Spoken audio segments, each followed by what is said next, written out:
এটার কারণে নয় যায়। এটা দরকার নাই। এটা আমার কাছে দেন তো, আমার কাছে দেন। আমরা শুরু করি ভাই। হ্যাঁ যে আসসালামু আলাইকুম ওয়া রাহমাতুল্লাহ। সাংবাদিক বন্ধুগণ, আজকে নবগঠিত এই জাতীয় সংসদের তৃতীয় কার্য দিবস ছিল। এর আগে 12 এবং 15 তারিখ আমরা বসেছিলাম, আর এবার এসে আমরা বসলাম আজকের এই দিনে। আপনারা জানেন যে 15 তারিখ আমরা যখন বের হয়ে যাই তখন আপনাদের কাছে আমরা বলেছিলাম জুলাই সনদ, সংস্কার প্রস্তাব এবং গণভোট, এইটা নিয়ে সরকার উপেক্ষার নীতি অবলম্বন করছে। আমরা 70% মানুষের গণভোটকে আমরা অস্বীকার করতে পারি না, অগ্রাহ্য করতে পারি না। নির্বাচনের আগে জনগণের কাছে আমরা কথা দিয়েছি, জনগণকে আহ্বান জানিয়েছি, জনগণ সাড়া দিয়েছে। আমরা সেই দিন পয়েন্ট অফ অর্ডারের বিষয়টা উত্থাপন করলে মাননীয় স্পিকার বলেছিলেন যথারীতি নোটিশ সার্ভ করার জন্য। আজকে আমরা সেইভাবেই নোটিশ দিয়েছিলাম এবং নোটিশের উপরে আলোচনা শুরু হয়, নোটিশ পড়ে শোনানো হয়।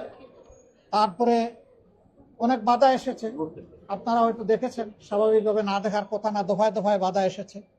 সকল বাধা উপেক্ষা করে শেষ পর্যন্ত স্পিকার মহোদয় রুলিং দিয়েছেন যে এটা আগামী 31 তারিখ 2 ঘন্টা এটার উপরে আলোচনা হবে।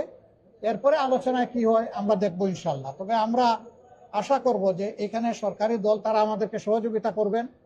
আমরা সকলেই অঙ্গীকারবদ্ধ ছিলাম যে অর্ডারে জাতীয় সংসদের নির্বাচন হয়েছে সেই একই অর্ডারে গণভোট অনুষ্ঠিত হয়েছে। একটা জায়েজ আর একটা না জায়েজ এটা হতে পারে না। জুল হারাম আর গুস্ত হালাল এটা হওয়ার কোনো প্রশ্নই উঠে না। যদি নাজাইজ হয়, দুইটাই নাজাইজ হয়ে যাবে। এই সংসদ স্বাভাবিকভাবে গঠিত হয়নি, একটা বিশেষ প্রেক্ষাপটে অনেক ত্যাগ এবং কুরবানি, অনেক রক্তের উপর এই সংসদ গঠিত হয়েছে। তো আমরা এখন অপেক্ষায় আছি, 31 তারিখ আলোচনা হবে, আলোচনায় আমরা অংশগ্রহণ করব।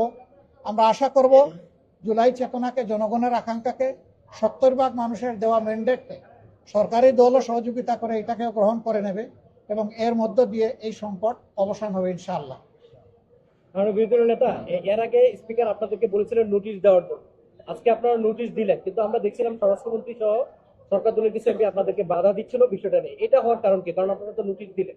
আসলে সমস্যা হয়েছে কি, এই সমস্ত বিষয়ে ব্যাখ্যা দিবেন আইনমন্ত্রী, না হয় দিবেন প্রধানমন্ত্রী। আমরা তো এই বিষয়টা প্রধানমন্ত্রীর কাছেই চাই। তো স্বরাষ্ট্রমন্ত্রী সাহেব প্রথম দিন থেকেই সব বিষয়ে তিনি নিজে একটা বক্তব্য রাখেন। এমনকি দুঃখজনক হলেও সত্য যে স্পিকারের রুলিং দেওয়ার পরেও তিনি কথা বলতে চান। এটা আসলে অনাকাঙ্ক্ষিত। আমরা তার মতো একজন জ্যেষ্ঠ অভিজ্ঞ পার্লামেন্টারিয়ানের কাছ থেকে এটা আমরা আশা করি। Thank you. আপনাদের সবাইকে ধন্যবাদ।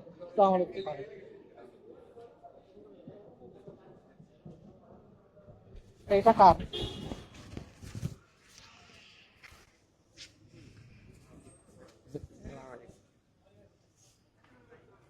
এটার কারণে নয় যায়।